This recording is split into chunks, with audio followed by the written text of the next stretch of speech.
2 Hearth Fire, 2920 Gideon. Black Marsh. The Empress Tavia lay across her bed.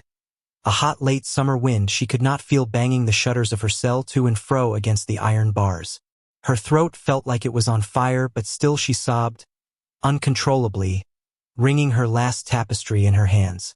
Her wailing echoed throughout the hollow halls of Castle Gioves, stopping maids in their washing and guards in their conversation.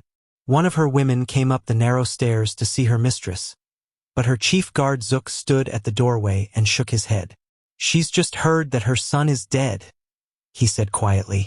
5 Hearth Fire, 2920 The Imperial City. Cyrodiil, Your Imperial Majesty, said the potentate Versaduche through the door. "You can open the door. I assure you, you're perfectly safe. No one wants to kill you." "Mara's blood," came the Emperor Riemann III's voice, muffled, hysterical, tinged with madness. "Someone assassinated the prince, and he was holding my shield. They could have thought he was me." "You're certainly correct, Your Imperial Majesty," replied the potentate, expunging any mocking qualities from his voice while his black slitted eyes rolled contemptuously. "And we must find and punish the evildoer responsible for your son's death. But we cannot do it without you. You must be brave for your empire." There was no reply. "At the very least, come out and sign the order for Lady Regia's execution," called the potentate. "Let us dispose of the one traitor and assassin we know of." A brief pause, and then the sound of furniture scraping across the floor.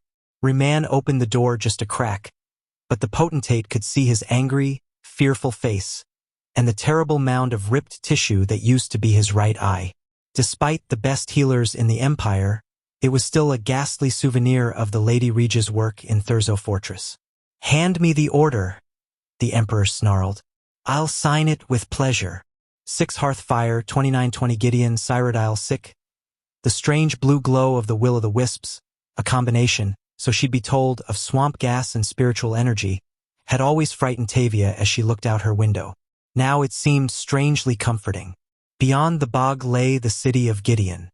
It was funny, she thought, that she had never stepped foot in its streets, though she had watched it every day for 17 years. "Can you think of anything I've forgotten?" she asked, turning to look back on the loyal Kothringi Zook. "I know exactly what to do," he said simply. He seemed to smile, but the Empress realized that it was only her own face reflected in his silvery skin. She was smiling, and she didn't even realize it. "Make certain you aren't followed," she warned. "I don't want my husband to know where my gold's been hiding all these years. And do take your share of it. You've been a good friend." The Empress Tavia stepped forward and dropped from sight into the mists. Zook replaced the bars on the tower window and threw a blanket over some pillows on her bed. With any luck, they would not discover her body on the lawn until morning, at which time he hoped to be halfway to Morrowind. 9 Hearth Fire, 2920 Phrygias. High rock. The strange trees on all sides resembled knobby piles crowned with great bursts of reds, yellows, and oranges, like insect mounds caught fire. The Rothgarian mountains were fading into the misty afternoon. Turala marveled at the sight, so alien, so different from Morrowind, as she plodded the horse forward into an open pasture. Behind her, head nodding against his chest, Kasser slept, cradling Bosriel. For a moment, Turala considered jumping the low, painted fence that crossed the field, but she thought better of it. Let Kasser sleep for a few more hours before giving him the reins.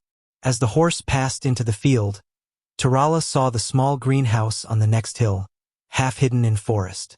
So picturesque was the image, she felt herself lull into a pleasant half-sleeping state. A blast of a horn brought her back to reality with a shudder. Kasser opened his eyes. "Where are we?" he hissed. "I don't know," Turala stammered, wide-eyed. "What is that sound?" "Orcs," he whispered. "A hunting party. Head for the thicket quickly." Turala trotted the horse into the small collection of trees. Kasser handed her the child and dismounted. He began pulling their bags off next, throwing them into the bushes. A sound started then, a distant rumbling of footfall, growing louder and closer. Turala climbed off carefully and helped Kasser unburden the horse. All the while, Bosriel watched open-eyed. Tarala sometimes worried that her baby never cried. Now she was grateful for it.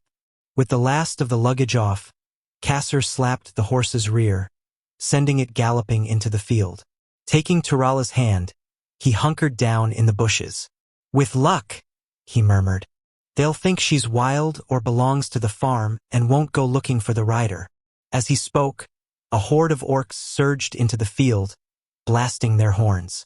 Tarala had seen orcs before, but never in such abundance, never with such bestial confidence.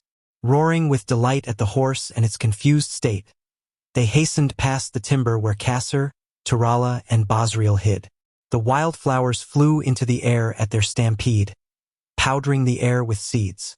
Tarala tried to hold back a sneeze and thought she succeeded.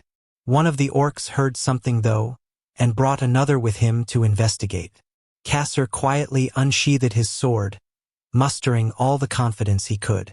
His skills, such as they were in spying, not combat, but he vowed to protect Tarala and her babe for as long as he could. Perhaps he would slay these two, he reasoned, but not before they cried out and brought the rest of the horde. Suddenly, something invisible swept through the bushes like a wind. The orcs flew backwards, falling dead on their backs. Tarala turned and saw a wrinkled crone with bright red hair emerge from a nearby bush. "I thought you were going to bring him right to me," she whispered, smiling. "Best come with me." The three followed the old woman through a deep crevasse of bramble bushes that ran through the field toward the house on the hill. As they emerged on the other side, the woman turned to look at the orcs feasting on the remains of the horse, a blood-soaked orgy to the beat of multiple horns. "That horse yours?" she asked. When Kasser nodded, she laughed loudly. "That's rich meat, that is. Those monsters'll have bellyaches and flatulence in the morning. Serves 'em right." "Shouldn't we keep moving?" whispered Tarala, unnerved by the woman's laughter. "They won't come up here," she grinned, looking at Bosriel, who smiled back. "They're too afraid of us." Tarala turned to Kasser, who shook his head. "Witches. Am I correct in assuming that this is Old Barbin's farm, the home of the Skeffington Coven?" "You are, pet?" The old woman giggled girlishly, pleased to be so infamous. "I am Minista Skeffington." "What did you do to those orcs?" asked Tarala. "Back there in the thicket? Spirit fist right side the head," Minista said, continuing the climb up the hill. Ahead of them was the farmhouse grounds, a well, a chicken coop, a pond, women of all ages doing chores, the laughter of children at play. The old woman turned and saw that Tarala did not understand. "Don't you have witches where you come from, child?" "None that I know of," she said. "There are all sorts of wielders of magic in Tamriel," she explained. "The Sigic's magic like it's their painful duty. The battle mages in the army on the other end of the scale hurl spells like arrows. We witches commune and conjure and celebrate. To fell those orcs, I merely whispered to the spirits of the air, Amaro, Pina, Talitha, the fingers of Kinnereth, and the breath of the world, with whom I have an intimate acquaintance, to smack those bastards dead. You see, conjuration is not about might, or solving riddles, or agonizing over musty old scrolls. It's about fostering relations. Being friendly, you might say. Well, we certainly appreciate you being friendly with us, said Kasser. As well you might, coughed Minista. Your kind destroyed the orc homeland 2,000 years ago. Before that, they never came all the way up here and bothered us. Now let's get you cleaned up and fed. With that, Minista led them into the farm, and Tarala met the family of the Skeffington Coven. 11 Hearth Fire, 2920 The Imperial City. Cyrodiil Regia had not even tried to sleep the night before, and she found the somber music played during her execution to have a soporific effect. It was as if she was willing herself to be unconscious before the axe stroke. Her eyes were bound so she could not see her former lover, the Emperor, seated before her, glaring with his one good eye. She could not see the potentate Versaduce, his coil neatly wrapped beneath him, a look of triumph in his golden face. She could feel, numbly, the executioner's hand touch her back to steady her. She flinched like a dreamer trying to awake. The first blow caught the back of her head and she screamed. The next hacked through her neck and she was dead. The emperor turned to the potentate wearily. Now that's done. You said she had a pretty sister in Hammerfell named Corda? 18 Hearth Fire, 2920 Dwinnen. High Rock the horse the witches had sold him was not as good as his old one, Cassar considered. Spirit worship and sacrifice and sisterhood might be all well and good for conjuring spirits, but it tends to spoil beasts of burden. Still, there was little to complain about. With the Dunmare woman and her child gone, he had made excellent time. Ahead were the walls surrounding the city of his homeland. Almost at once, he was set upon by his old friends and family. "How went the war?" cried his cousin, running to the road. "Is it true that Vivek signed a peace with the prince, but the emperor refuses to honor it?" "That's not how it was it?" asked a friend, joining them. "I heard that the Dunmare had the prince murdered and then made up a story about a treaty, but there's no evidence for it." "Isn't there anything interesting happening here?" Cassar laughed. "I really don't have the least interest in discussing the war or Vivek." "You missed the procession of the Lady Corda," said his friend. "She came across the bay with full entourage and then east to the imperial city." "But that's nothing. What was Vivek like?" asked his cousin eagerly. "He's supposed to be a living god.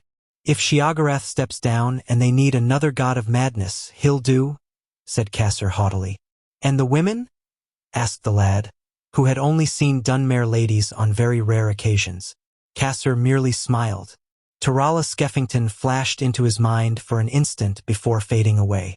She would be happy with the coven, and her child would be well cared for. But they were part of the past now, a place and a war he wanted to forget forever. Dismounting his horse, he walked it into the city, chatting of trivial gossip of life on the Iliac Bay. "The year is continued in Frostfall,"